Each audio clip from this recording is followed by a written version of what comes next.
The moment Rylan Asher's boot struck the edge of the hull plate, he knew he'd miscalculated.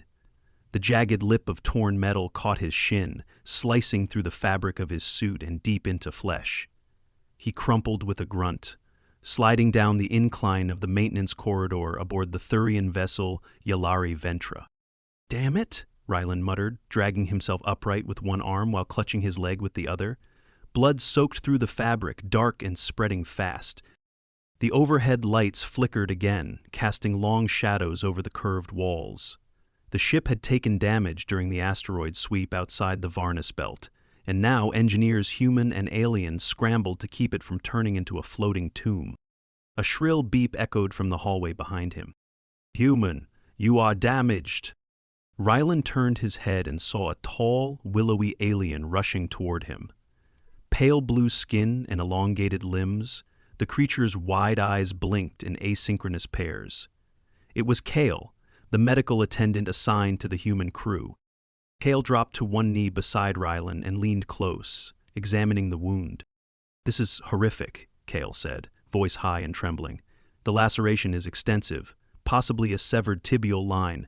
You require immediate stabilization and—" "It's hardly bleeding," Rylan cut in, though his jaw clenched tight. "Just a gash. I've had worse from a kitchen knife." Kael recoiled slightly, blinking rapidly. "You are losing significant fluid volume. Your leg integrity is compromised. Can you just help me get to medbay?" Kael hesitated, then reached under Rylan's arm and lifted him with surprising strength. Together, they hobbled down the corridor. Every step sent pain jolting through Rylan's leg, but he forced himself not to groan. As they reached the medbay, the doors hissed open, revealing a chamber full of alien tech and a few other wounded. Most of them were Thurians, all being treated with humming machines and glowing bands. Rylan was the only human. Kael guided him to a padded table and activated a scanner. A pale green light swept up and down Rylan's leg, and a projection popped up in the air above them. Kael's eyes widened. "Fracture confirmed. Tibia's cracked, deep tissue trauma. You require immobilization and regeneration therapy." "Sounds about right," Rylan said, voice tight now. "How long until I can walk?"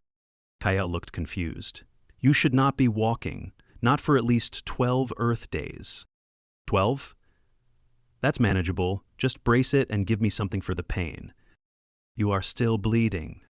"Yeah, I noticed." Kael turned quickly, gathering supplies from a cabinet. Rylan lay back, sweat beading across his forehead. The pain had gone from sharp to throbbing and was now settling into a steady burn. He cursed under his breath. Kael returned with a brace and a syringe. "This is a coagulant. Will halt the bleeding and begin tissue bonding." "Go for it." Kael administered the injection, then began wrapping the leg with a smooth, flexible brace that hardened as he worked. The material fused into place, locking the damaged limb in a protective shell. "You must remain still. Movement will disrupt healing." "Understood." Kael stepped back, still staring at Rylan like he was some kind of anomaly. "When you said it's hardly bleeding, you minimized a potentially life-threatening injury." Rylan let out a short breath. "Not minimizing. I just didn't feel like dying today." Kael tilted his head. "Your species endures trauma with remarkable indifference." "We're not indifferent," Rylan said.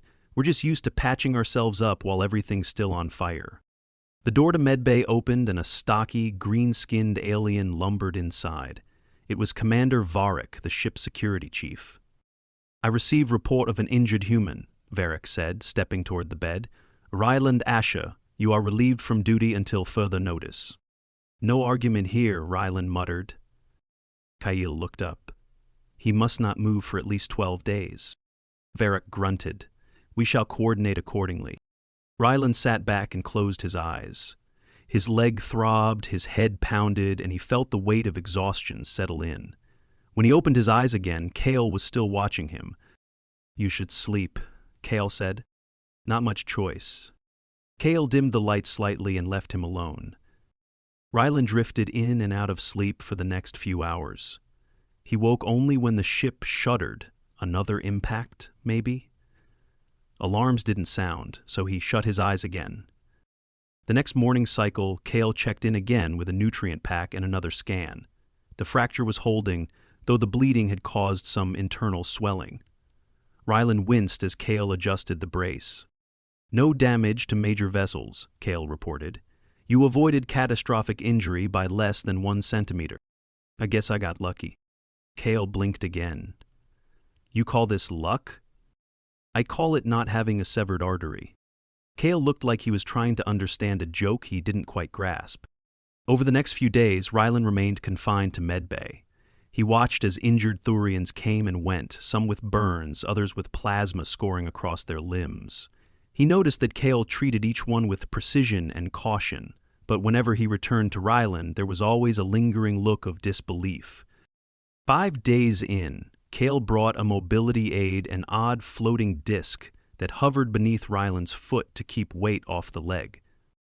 "You may begin assisted mobility," Kael said, "but limit standing to under 10 minutes. "Understood." Rylan used the disc to shuffle into the corridor, accompanied by Kael. The ship's damage was still being repaired, but the atmosphere had settled. A few crew members nodded as he passed, some with curious glances. Back in engineering, a young Thurian technician called Sala approached. "You are the human who was injured," Sala said. "I heard it was catastrophic." Rylan raised an eyebrow. It felt that way at the time. "You walk already?" "Sort of." Sala turned to Kael. "You said he might not walk for 12 days. "He should not be walking," Kael replied, staring at Rylan. "But he is." Rylan shrugged. "I followed instructions. Sort of. Mostly." Kael leaned closer. "You continue to downplay your injuries." "I'm not downplaying anything," Rylan said. "I'm just used to pushing through pain." "You should not be." "Believe me, I'd rather not be." Kael studied him for a moment. "You perplex me." "That's fair." As Rylan started back toward medbay, Kael walked beside him. "I reviewed your medical records," Kael said. "Previous injuries include a dislocated shoulder, 2 cracked ribs, and a punctured hand." "Yeah, that last one was my own fault. Don't grab an overheated conductor wire without gloves." "You continue to survive injuries that would incapacitate many Thurians." "We don't exactly have a choice. Humans don't get to tap out when things go wrong. We just find a way to keep moving." Kael was silent for a long moment. Then he said, "I will adjust your treatment schedule. You are healing faster than expected, but you must not push beyond threshold." "Noted." Over the next several days, the brace was modified and the swelling reduced. By day 9, Rylan was able to walk short distances without the hover disc. "Progress is acceptable," Kael said during the follow-up scan. "Muscle regeneration still incomplete. Caution remains essential." "Got it." Kael hesitated, then added, "You are not indestructible." "Never claimed to be." "But you act as if you are." Rylan gave a tired smile. "That's just how we cope." Kael nodded slowly. "I will remember that." The ship finally stabilized orbit around the Varnis outpost by the end of the 2nd week. Rylan's leg, while still tender, was mobile again. The brace was swapped out for a compression wrap, and Kael cleared him for light duty. As Rylan returned to the engineering deck, Sala waved him over. "You survived," Sala said. "Barely." Kael said your injury was horrific. Rylan lifted his pant leg slightly to reveal the scar. It was... Sala stared. "And yet you said, it's hardly bleeding." Rylan laughed once. "Yeah, I guess that wasn't entirely true." Kael's voice came from behind them. "It was not true at all."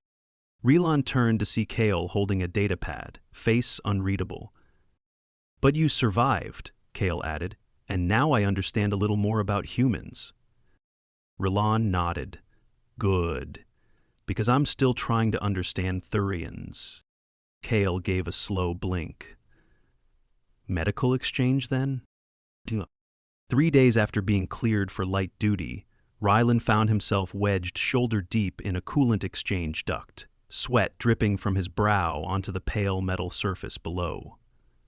The brace was gone, replaced by a thin compression sleeve that Kael insisted he wear for structural reinforcement. He grudgingly obeyed, if only to keep Kael from hovering. "Are you certain this is advisable?" came Kael's voice, muffled but insistent, from somewhere behind him. "Yeah," Rylan said, voice echoing in the duct. "The system's been cycling hot for 2 nights. We've got vapor buildup in the secondary valves." "I meant your positioning. You are contorting your spine in unnatural angles. That's just how we fit into tight spaces. Your vertebrae will protest." "They already are." Kael crouched near the opening of the access panel, holding a diagnostic tablet but keeping his distance from the grime-speckled area. His long fingers tapped delicately across the screen. "I detect residual coolant fumes. They are mildly corrosive. Only if you inhale them for an hour. I'll be out in 5 minutes." "You said that 9 minutes ago." "Right, so I'm overdue." Rylan reached deeper into the conduit, fingers brushing against the faulty junction. The metal was slick and cold, but the bolt had loosened just enough to wiggle free. He gripped it with a gloved hand and twisted. The entire duct shuddered with a hollow clang. Kael flinched. "Structural integrity?" "Still intact," Rylan called. "Just a stubborn valve. It's free now." He backed out slowly, legs scraping against the interior walls.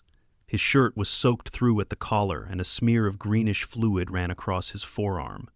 When he emerged, Kael tilted his head and handed over a cloth with 2 fingers, like it might bite.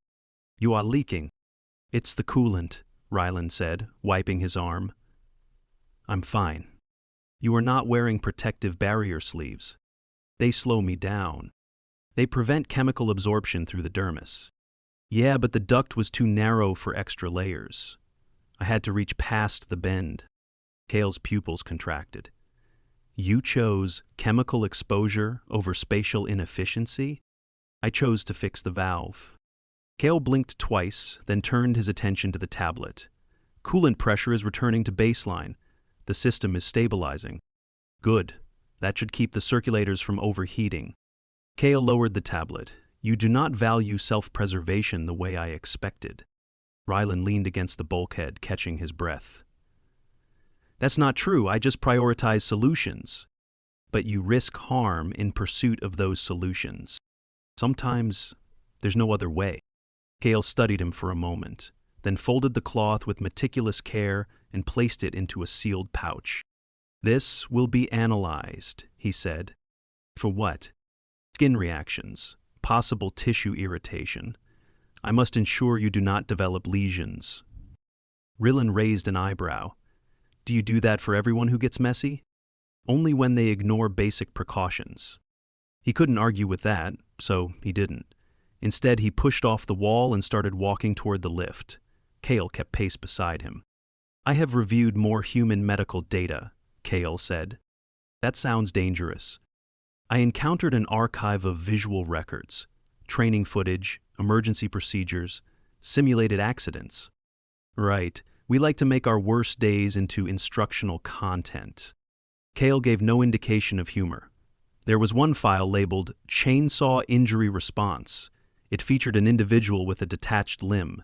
He was conscious, he was speaking, probably trying to keep himself calm. Or the medics. He was advising others not to panic, while missing an arm. "Yeah, that checks out."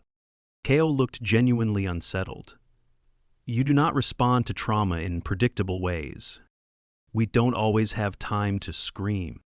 They entered the lift and ascended 2 decks in silence.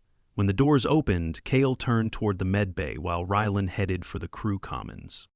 "I will prepare a dermal scan," Kael said over his shoulder. "In 2 hours. See you then." The commons was relatively quiet. Only a few Thurians sat at the long tables, murmuring in their native tongue, their heads bobbing gently in rhythm as they ate. Rylan grabbed a hydration pack from the dispenser and collapsed onto a bench. The seat was molded too high for human legs, so his feet dangled an inch off the floor. He closed his eyes. "Human," came an unfamiliar voice. He opened one eye to see a squat alien with mottled orange skin and stubby facial ridges standing across from him. You are the one who removed the coolant valve? Guilty. I am Dreza. I monitor atmospheric filtration. Your repair lowered ambient duct temperature by 11 degrees. Glad to help. You also absorbed Class B vapor. Briefly. Dreza sat down across the table, tail curling under the bench. We had a technician once who inhaled Class B for 2 minutes. His scales blistered. He shed them entirely in 4 days. Well, Rylan said, I don't have scales. Dreza leaned forward, nose ridges flaring slightly. You must have internal resistance. Your flesh is too soft to survive otherwise. We survive because we adapt. Or because you ignore warnings. That too. Dreza tilted his head. I watched a recording of you during the asteroid sweep. You were tethered outside the hull during the debris pass. There was a power relay that needed fixing. During the sweep, the timing wasn't ideal. You were struck by microfragments? Only in the shoulder. It was a sound? I believe you used the phrase, just a scratch? Rylan chuckled. That's a classic. Dreza drummed his fingers on the tabletop. You are difficult to categorize. Your species risks itself with frequency but rarely collapses. It's unsettling. We're not trying to unsettle you. You do it regardless. Rylan drained the hydration pack and stood. If it helps, we're just as confused by ourselves. He left Dreza still staring at the spot he'd vacated and made his way toward medbay. 2 hours later, Kael was waiting with a scanner calibrated for human skin density. Rylan sat on the examination bed while Kael ran the device over his exposed arm. No blistering, Kael said. No dermal fractures, minimal chemical absorption. See, not so bad. Kael narrowed his eyes. You are lucky. I hear that a lot. Luck is not a viable health strategy. No argument. Kael lowered the scanner. You must report any discomfort. Tingling, discoloration, sudden fatigue. Will do. He packed away the device but lingered. I have a question. If your body is so vulnerable, so susceptible to injury, why do you not build more protection into your actions? Rylan considered that. Because sometimes, if you wait until everything's safe, nothing gets done. Kael frowned.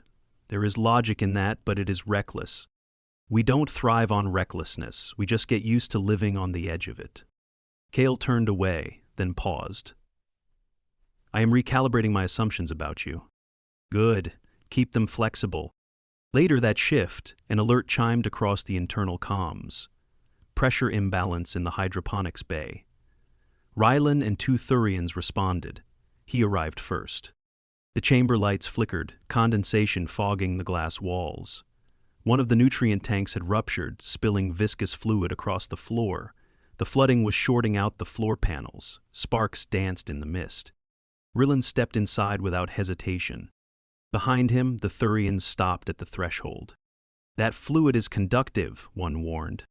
I noticed, Rylan said, hopping over a sparking section of panel to reach the shutoff valve. You cannot proceed barefoot. I'm wearing boots. They are not insulated. They're thick enough. You will be electrocuted. Rylan reached the valve, grunted, and twisted it. The flow stopped. He ducked away just as another panel sparked. The lights stabilized. He turned, slightly winded, soaked up to the knees. Problem solved. The Thurians stared. Way, the nearest whispered. Because it needed solving. Later, Kael was waiting outside medbay. You were in the hydroponics flood. I was. You stepped into an electrified spill. I avoided the arcs. You risked nerve damage, cardiac arrest. Didn't happen. Kael looked exhausted. You defy all probability. Rylan grinned. That's just our thing. Kael stood motionless outside the auxiliary mess, his arms folded awkwardly, as if unsure whether to look concerned or offended. Inside, Rylan was attempting to open a sealed ration crate using a length of pipe, and a method that could generously be called improvisational engineering. The pipe slipped, bounced off the edge of the crate, and clanged to the floor. Kael inhaled through his nose. You were cleared for light activity, This does not qualify. I'm hungry, Rylan said, retrieving the pipe without looking up. Main galleys closed for recalibration. I'm adapting. There are sanctioned tools for this. I asked for a crowbar. They gave me a padded spoon. Kael stepped forward and crouched beside the crate. You are applying leverage against a reinforced seal. That crate was designed to withstand vacuum exposure. That would explain why it's winning. I will open it. Rylan leaned back and gestured dramatically. By all means. Kael placed 2 fingers on the crate's biometric panel. A soft chime sounded and the container hissed open. Rylan blinked. You were authorized to open this the whole time? You did not ask. I was yelling at it. I assumed that counted. Kael ignored the remark and began sorting through the contents. This ration is for the emergency medical team. Nutrient-dense, mostly root-based compounds. Anything in there that crunches. Kael held up a silvery block. This one resists mastication. Perfect. Rylan bit into the ration with a satisfying crack, chewed once, then made a face like he'd just tried to swallow chalk mixed with regret. Kael paused. You dislike it. It tastes like someone tried to reinvent cardboard and failed upward. Yet you continue to consume it. Because it's food. Sort of. Kael watched as Rylan swallowed another bite with visible effort. You willingly ingest unpleasant substances for sustenance. I've eaten worse. Once had to live on dried kelp bars and heat packs for a week during a station quarantine. That is concerning. It was also surprisingly regularizing. Kael closed the crate. You are not assigned to quarantine stations. Not anymore. Kael narrowed his eyes. Why were you? Wrong port, wrong time. Got stuck during a systems inspection. Quarantine protocols kicked in after I was already inside. You remained for a full week? 8 days, actually. Air recycler failed halfway through. Had to rebuild it using a pressure valve from a foot bath and some melted insulation. You used hygiene equipment to repair life support. It worked. Smelled like eucalyptus, though. Kael stood. I will submit a requisition for more suitable food options. Add something crunchy that doesn't taste like compressed regret. As Kael left, Rylan pushed the crate aside with his foot. The mess hall door slid open again 5 minutes later, but it wasn't Kael who returned. Dreza entered, holding a small canister in both hands like it was extremely valuable or extremely unstable. You requested crunch. Rylan glanced up. I did. Dreza set the canister down. Thurian starch pods, fried and sealed for long voyages. Do not inhale near them, the dust causes sneezing fits. Thanks for the warning, Rylan said, popping the lid. Inside were irregular golden chunks that resembled petrified coral. He tapped one against the table. It clicked sharply. These are legally considered non-lethal projectiles, Dreza added. Rylan bit into one and raised his eyebrows. This is amazing. Texture of gravel, flavor of hot pepper and garlic. Close. Sulfur root and fermented shell oil. I'm choosing to ignore that last part. Dreza settled across from him. You have resumed duties quickly. Legs holding up. Kael still stares at it like it might fall off. Is that likely? Not unless I lose a bet. Dreza's tail twitched. You gamble on body parts? Figure of speech. There was a pause. Rylan reached for another pod. You and Kael seem in constant friction, Dreza said. He's trying to understand humans. I keep ruining his data. Dreza made a thoughtful gurgling sound. He has begun modifying treatment protocols based on your case. It's either flattering or horrifying. Both. He now includes psychological stubbornness as a variable in trauma recovery. Rylan laughed, then coughed as a piece of starch pod hit the wrong angle in his throat. He thumped his chest twice and swallowed hard. I've become a medical cautionary tale. You've become a reference model. That's worse. Dreza stood. Your presence is disruptive. Thank you. Dreza left without further comment. Later that evening, as the ship entered synchronous rotation above the polar region of Varnus III, Rylan was back in the lower engine bay, calibrating a set of thermal regulators that had been drifting out of sync with the core cycle.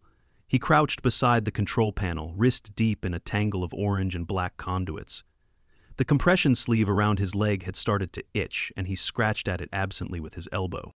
Kael's voice came from behind him again, this time sharper. "You are kneeling on a vent plate." "Yes. That plate cycles heat exhaust every 20 minutes. I have 18 to finish." Kael stepped closer, scanning the console. This calibration should require 2 operators. Would if the second one didn't faint from boredom.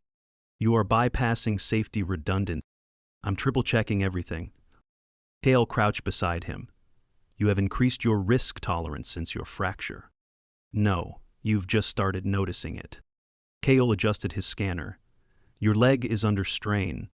I'll rest after this." "You said that yesterday." "And I meant it. Just after this." Kael straightened. "You are aggravating scar tissue." "I'm stretching it." "You are not elastic." "You'd be surprised." Kael was silent for a long moment. "When you first arrived, I considered you fragile." "I was." "You are not now." Rylan glanced over. "Thanks." "You are not well either." "Close enough." Kael looked away. "I misjudged the spectrum of your resilience. It is not physical alone." "No, it's not." Kael turned and walked toward the maintenance terminal. "I have updated your clearance. You may resume full duty, with mandatory rest cycles." "That's fair." "And scheduled evaluations." "Less fair." Kael paused at the door. "You are still bleeding, just more slowly." Rylan grinned at that. "I'll take it." The panel beeped. "Calibration complete." He stood, stretched his sore leg, and limped slightly toward the lift. Behind him, the engine bay hummed in perfect rhythm for the first time in 6 rotations. It was enough. For now,